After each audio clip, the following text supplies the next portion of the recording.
Hello everyone, welcome back to my YouTube channel. तो इस video में हम लोग पढ़ने वाले हैं क्लास 10 सिविक्स की बुक का चैप्टर 1, जिसका नाम है पावर शेयरिंग। तो इस चैप्टर की स्टार्टिंग में हम लोग बेल्जियम और श्रीलंका, ये दो कंट्रीज है जिनके केसेस के बारे में हम लोग पढ़ेंगे। बेल्जियम जो है ना, एक स्मॉल कंट्री, एक छोटी सी कंट्री है यूरोप की। ठीक है, यूरोप एक कॉन्टिनेंट है जहाँ पे बेल्जियम एक छोटी सी कंट्री है, smaller in area than the state of Haryana. तो हरियाणा से लगभग छोटा ही है, मतलब हरियाणा के जितना ही है। और उसकी बॉर्डर्स जो है ना वो फ्रांस, नीदरलैंड, जर्मनी और लक्समबर्ग, इन सबसे टच होती हैं। तो मतलब जैसे इसकी नेबरिंग कंट्रीज़ हैं ये सब। ठीक है, France, Netherlands, Germany, Luxembourg. It has a population of little over 1 crore. ठीक है, हरियाणा की पॉपुलेशन 2 करोड़ के आसपास है, इसकी पॉपुलेशन 1 करोड़ है। The ethnic composition of this small country is very complex. देखिए, एथनिक कॉम्पोजिशन होती है, यहाँ पे आपको बताया गया है कि एक जो है ना, एक कंट्री में किस तरीके से सोशल डिवीजन है, एक कल्चर के बेसिस पे ना, जब सोशल डिवीजन हो जाता है किसी भी कंट्री में, तो उसको हम लोग ना एथनिक कॉम्पोजिशन कहते हैं। तो यहाँ का जो एथनिक कॉम्पोजिशन है, इस छोटी सी कंट्री का एथनिक कॉम्पोजिशन बड़ा कॉम्प्लेक्स सा है। इस कंट्री में ना टोटल पॉपुलेशन में से 59% पॉपुलेशन जो है ना वो डच स्पीकिंग पीपल है। ठीक है, और वो फ्लेमिश रीजन में रहती है। ये बहुत इंपॉर्टेंट है, ये वाली चीज़ें कि याद करनी पड़ेगी। ठीक है, तो मैंने क्या बोला कि 59% जो लोग हैं वो फ्लेमिश रीजन में रहते हैं और डच लैंग्वेज बोलते हैं।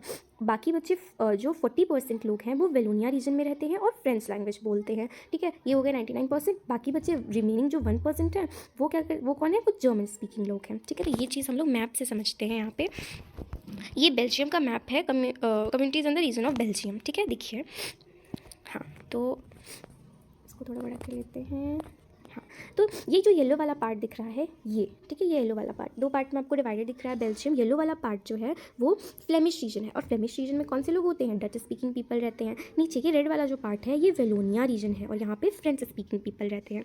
डच स्पीकिंग पीपल ये कितने पॉपुलेशन में? ये 59% हम लोगों ने देखा। अरे रे, एक मिनट। तो डच स्पीकिंग पीपल कितने हैं? 59% हैं। 59%, ये 39 नहीं है, 59 है। और फ्रेंच स्पीकिंग पीपल कितने हैं? 40% हैं। यहाँ पे ये वाली जो साइड है ना, यहाँ पे रहते हैं 1% लोग। 1% कौन है? जर्मन स्पीकिंग पीपल है। यहाँ पे ये ऑरेंज से जो आपको दिख रहा है ये ब्रसल्स है। Brussels is the capital of Belgium. यहाँ की एथनिक कॉम्पोजिशन इसकी पूरी की पूरी जो कंट्री में ना है ना, उससे उल्टी है बिल्कुल। देखिए, ब्रसल्स कैपिटल सिटी है बेल्जियम की। 80% लोग जो हैं वो फ्रेंच बोलने वाले लोग रहते हैं, और 20% डच स्पीकिंग पीपल रहते हैं। तो मतलब देखिए, जो डच स्पीकिंग पीपल है ना वो मेजॉरिटी में है कंट्री में, लेकिन माइनॉरिटी में है कैपिटल में। आई होप आपको समझ में आ रहा है। देखिए, जो डच स्पीकिंग पीपल लोग हैं वो लोग कंट्री वाइज, अगर मैं पूरी देश की बात करूँ तो वहाँ पे मेजॉरिटी में है, लेकिन ब्रसल्स की बात करूँ, मतलब कैपिटल सिटी की बात की जाए, तो यहाँ पे ये माइनॉरिटी में है।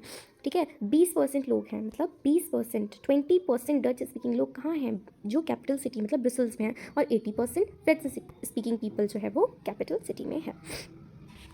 ठीक है, the minority French speaking community was relatively rich. लेकिन जो देखिए, फ्रेंच स्पीकिंग पीपल जो कंट्री में क्या है? माइनॉरिटी में है, लेकिन वो रिच एंड पावरफुल है। This was resented by the Dutch speaking community who got benefit of economic development and education much later. देखिए, जो फ्रेंच स्पीकिंग लोग हैं वो लोग ब्रसल्स में मेजॉरिटी में हैं। ठीक है, लेकिन वो लोग ना, जो डच स्पीकिंग लोग हैं उन लोगों के मुकाबले रिच हैं और पावरफुल हैं, इसीलिए उन लोगों को जो इकोनॉमिक डेवलपमेंट की बेनिफिट हो गई या फिर एजुकेशन, ठीक है, ये सभी चीज़ें उन लोगों को आसानी से मिल जाती हैं। इसी चीज़ को लेकर ना ये दो कम्युनिटीज़ के बीच में टेंशन क्रिएट हो गई। This lead to tension between Dutch speaking and French speaking communities during 1950s and 1960s। ठीक है, देखिए क्या हुआ ना, जैसे कि मैंने आपको बताया, कंट्री में जो है वो मेजॉरिटी में है डच स्पीकिंग पीपल, लेकिन माइनॉरिटी में फ्रेंच स्पीकिंग पीपल है। ब्रसल्स में फ्रेंच स्पीकिंग पीपल मेजॉरिटी में है और डच स्पीकिंग पीपल माइनॉरिटी में है, जिस वजह, लेकिन फ्रेंच स्पीकिंग लोग जो है ना वो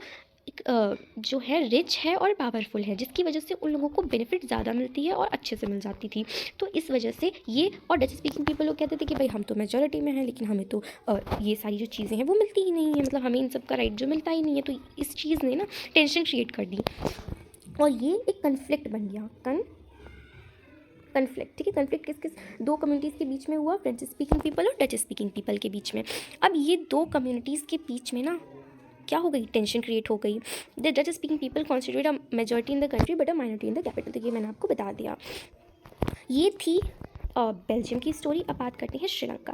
ठीक है, और इसके बाद देखेंगे कि क्या क्या हुआ। ठीक है, इन दोनों कंट्रीज़ में। ठीक है, तो compare this situation with another country, Sri Lanka. Sri Lanka island nation है जो कि कुछ ही दूरी पे है सदर्न कोस्ट ऑफ तमिलनाडु, ठीक है। जैसे कि ये इंडिया का ये सदर्न कोस्ट है, तो यहाँ से इस तरीके से श्रीलंका है, ठीक है, ये श्रीलंका है ना, तो कुछ दूरी पे है, ये यहाँ पे तमिलनाडु है और ये सदर्न कोस्ट इंडिया का, ठीक है। तो ये बताया गया है। It is about 2 crore population, ठीक है। बेल्जियम की 1 करोड़ पॉपुलेशन थी, इसमें 2 करोड़ है।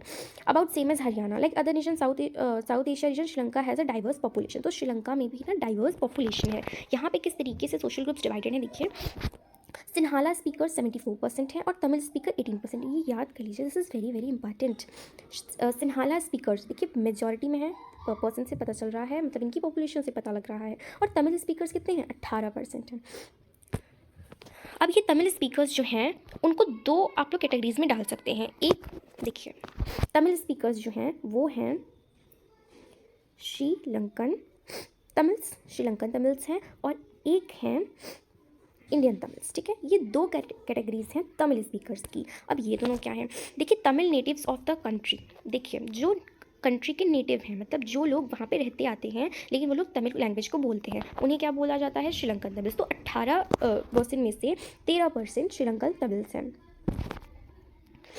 उसके बाद जो बाकी बच गए वो कौन है, वो इंडियन तमिल्स हैं। देखिए ये चीज़, whose forefather came from India as plantation work during colonial period are called Indian Tamils. तो इंडियन तमिल्स किनको कहा जाता है, जो कॉलोनियल पीरियड मतलब जब ब्रिटिश रूल था उस वक्त जो ब्रिटिशर्स थे ना वो इंडिया से लोगों को ना अलग अलग देशों में भेजा करते थे प्लांटेशन वर्क के लिए, और उन्हीं में से कुछ इंडियंस को ना श्रीलंका भेज दिया गया था। तो जो लोग, कुछ लोग तो चले गए, रिटर्न हो गए, लेकिन जो लोग श्रीलंका में ही रह गए, मतलब वहाँ पे ही वो लोग बस गए, और तो उन लोगों को क्या कहा जाने लगा, इंडियन तमिल्स कहा जाने लगा।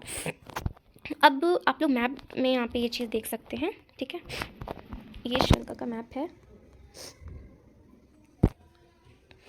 तो श्रीलंका में ना नॉर्थ और ईस्ट कोस्ट में कौन रहता है, तमिल स्पीकर्स रहते हैं, और बाकी कंट्रीज़ में कौन रहते हैं, वो सिन्हाला स्पीकर्स रहते हैं। अब रिलीजन के बेस पे भी यहाँ पे डाइवर्सिटी है। तो जो सिन्हाला स्पीकिंग पीपल है ना वो लोग मोस्टली बुद्धिज़्म रिलीजन को फॉलो करते हैं, जबकि तमिल्स जो हैं वो हिंदू और मुस्लिम दोनों हैं। बाकी बचे 7% क्रिश्चियंस हैं, ठीक है, जो कि बोथ तमिल और सिन्हाला लैंग्वेज को बोलते हैं। मतलब क्रिश्चियंस जो है ना, जैसे 7% क्रिश्चियन है, तो वो लोग ना तमिल भी हैं और सिन्हाला, मतलब तमिल स्पीकर भी हैं और सिन्हाला स्पीकर भी हैं।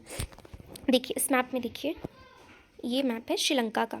तो यहाँ पे ये नदन और ये ईस्टर्न वाला जो रीजन है, यहाँ पे तमिल स्पीकर लोग रहते हैं, तमिल स्पीकर लोग हो गए, ठीक है। और ये जो बीच है ना पूरी कंट्री में, ये वाले जो पार्ट है ये येलो है, ये सिन्हालीज, मतलब जो सिन्हाला स्पीकिंग पीपल रहते हैं।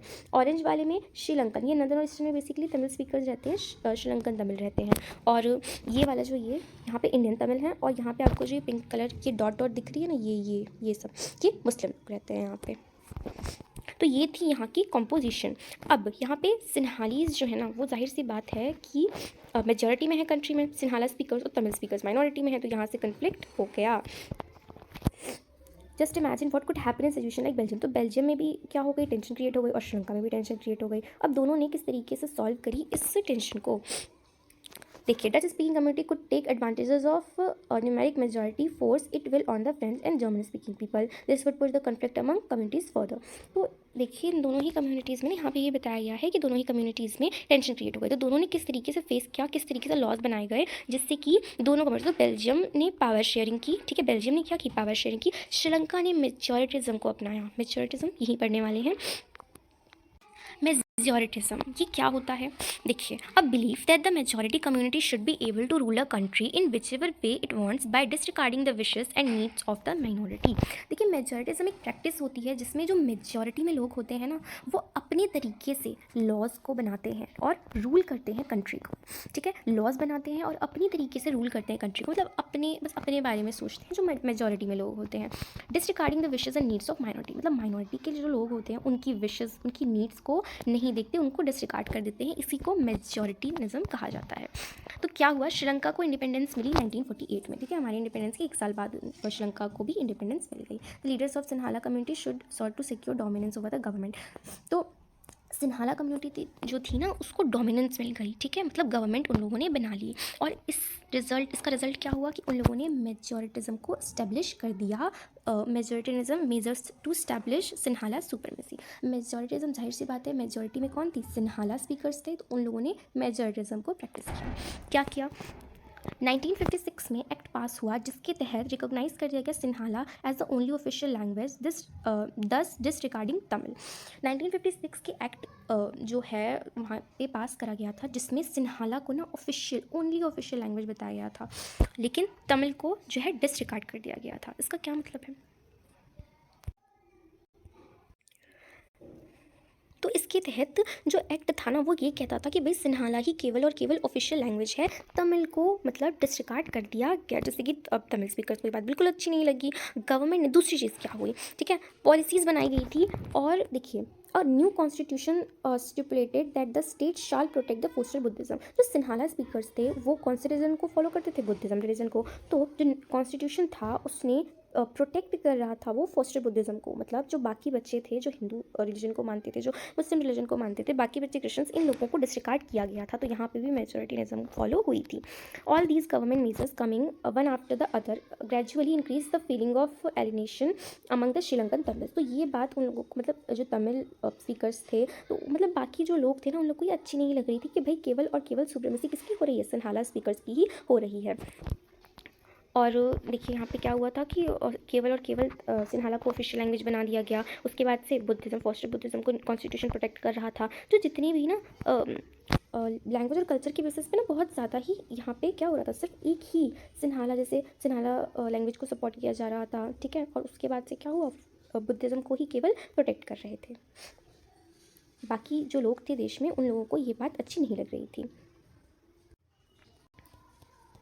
Government policies denied them equal political rights. तो तमिल स्पीकर्स जो थे ना उन लोगों को पॉलिटिकल राइट्स भी नहीं मिल रही थी। डिस्क्रिमिनेशन किया जा रहा था उनके जॉब्स को लेकर और अदर अपॉर्चुनिटीज़ को लेकर, और उनके इंटरेस्ट को ना इग्नोर कर दिया जाता। मतलब जितनी भी गवर्नमेंट जॉब्स हो गई, एजुकेशन राइट्स हो गई, पॉलिटिकल राइट्स हो गए, ठीक है, और जितनी भी अदर अपॉर्चुनिटीज़ होती थी उसमें उन लोगों को इग्नोर किया जाने लगा था। और सिर्फ सुपरमेसी किसको मिल रही थी? सिन्हाला स्पीकर्स को ही मिल रही थी। और इसके रिजल्ट में क्या हुआ, the relation between the Sinhala and Tamil community strained over time. और इसकी वजह से दोनों के बीच में रिलेशन ख़राब होने लगी और श्रीलंकन तमिल्स ने पार्टीज़ लॉन्च कर दी। मतलब अब इतनी ज़्यादा इन लोगों को ऑप्रेस कर रहे थे वो लोग कि इन लोगों ने क्या किया, पार्टीज़ को लॉन्च कर दिया और स्ट्रगल करने लगे कि भाई हम लोगों को भी इतनी पूरी की पूरी इक्वल अपॉर्चुनिटी मिलनी चाहिए जितनी आप लोगों को मिल रही है।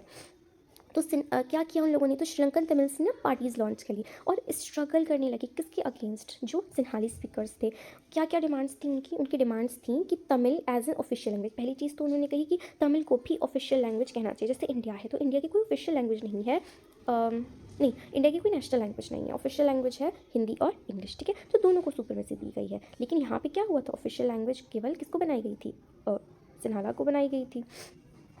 और तो उन लोगों ने ये डिमांड करी कि तमिल को भी ऑफिशियल लैंग्वेज बना देनी चाहिए for regional autonomy and equality of opportunity in securing education and jobs.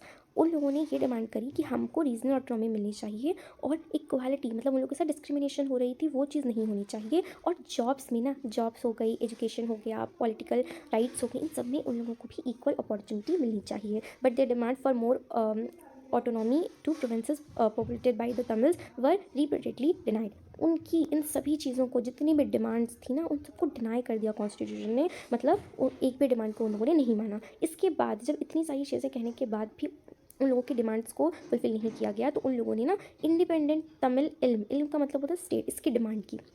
उन लोगों ने इन सब के बाद, ठीक है, इन सब के बाद इस चीज़ की डिमांड की कि हम लोगों को एक इंडिपेंडेंट, मतलब अपना खुद का एक तमिल स्टेट चाहिए, कि हम लोगों को अलग कर दो।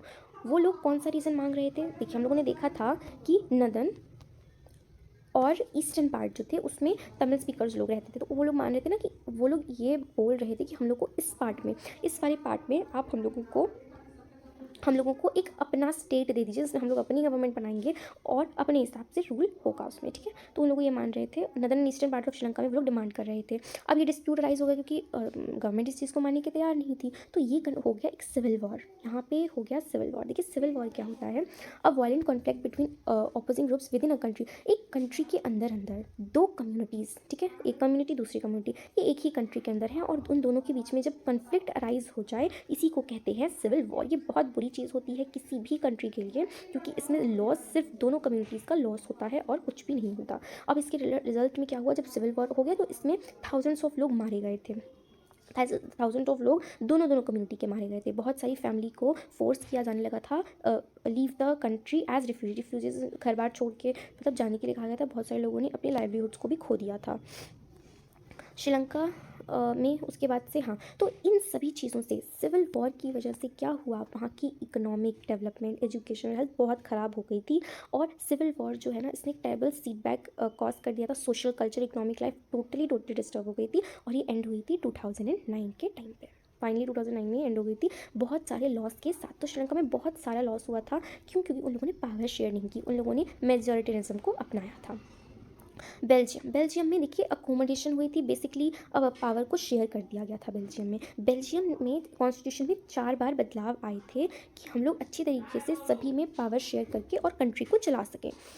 तो वर्कआउट ओके, तो ये इनेबल कर रहा था, मतलब 4 बार क्यों कॉन्स्टिट्यूशन में चेंज किया गया था कि सभी लोग ना एक साथ सेम कंट्री में रह सकें। चारों चेंजेस देखते हैं। पहला है Constitution prescribes that the number of Dutch and French speaking ministers shall be equal in the central government। तो सेंट्रल गवर्नमेंट, ठीक है, सेंट्रल गवर्नमेंट में क्या हुआ, ये चीज़ कॉन्स्टिट्यूशन ने प्रिस्क्राइब करी कि डच स्पीकिंग पीपल और फ्रेंच स्पीकिंग पीपल, इन दोनों ही कम्युनिटीज़ के मिनिस्टर्स जो है ना वो इक्वल नंबर में होंगे। फॉर एग्जाम्पल, मैं एग्जाम्पल की बात करूँ कि अगर डच स्पीकिंग, जैसे सेंट्रल गवर्नमेंट में अगर Dutch speaking people, for example अगर डच स्पीकिंग के 10 मिनिस्टर्स हैं ना, तो फ्रेंच स्पीकिंग पीपल के भी 10 मिनिस्टर्स होंगे। और दोनों लोग साथ मिलके कोई भी लॉ को बनाएंगे या फिर कोई भी डिसीजन लेंगे, ठीक है। तो इस तरीके से इक्वली डिस्ट्रीब्यूटेड होंगे। अच्छा, अब ऐसा क्यों किया गया? ऐसा इसलिए किया गया क्योंकि कोई भी एक सिंगल कम्युनिटी डिसीजन को ना ले सके। फॉर एग्जांपल जैसे फ्रेंच स्पीकिंग पीपल है तो उन लोगों ने कोई डिसीजन ले लिया, वो डिसीजन उन लोगों ने अकेले लिया जो कि डच स्पीकिंग पीपल को पसंद नहीं आया। इसकी वजह से ये लॉ बनाया गया था, ठीक है। दूसरी चीज़, many powers central government have been sign to state government. तो सेंट्रल गवर्नमेंट से स्टेट गवर्नमेंट को पावर दे दी गई थी। ये क्या हुआ, यहाँ पे पावर को शेयर किया गया था, मतलब सेंट्रल गवर्नमेंट के पास सारी पावर नहीं रहेगी, स्टेट गवर्नमेंट को भी पावर दे दी गई थी, ठीक है। ब्रसेल्स जो कैपिटल है उसकी सेपरेट गवर्नमेंट बन गई थी। हाँ, कम्युनिटीज हैव इक्वल रिप्रेजेंटेशन, मतलब जैसे कंट्री के तो गवर्नमेंट थी ही, साथ में कैपिटल सिटी की भी गवर्नमेंट थी, ठीक है, जिसमें दोनों कम्युनिटीज़ के ना अपने अपने रिप्रेजेंटेटिव्स थे जो कोई भी चीज़ को सॉल्व करते थे, मतलब कोई भी कन्फ्लिक्ट राइज होता था तो उसको सॉल्व करते थे। चौथी चीज़ क्या थी, कम्युनिटी गवर्नमेंट थी। कम्युनिटी गवर्नमेंट का क्या मतलब है, जैसे कि इतनी सारी जब अलग अलग जैसे पावर को शेयर कर दिया गया था सेंट्रल से स्टेट में, है ना, सेंट्रल गवर्नमेंट में जो है दोनों की डच स्पीकिंग और फ्रेंच स्पीकिंग पीपल की इक्वल मिनिस्टर्स होते थे, मतलब ठीक है, और पावर को ना शेयर कर दिया गया था।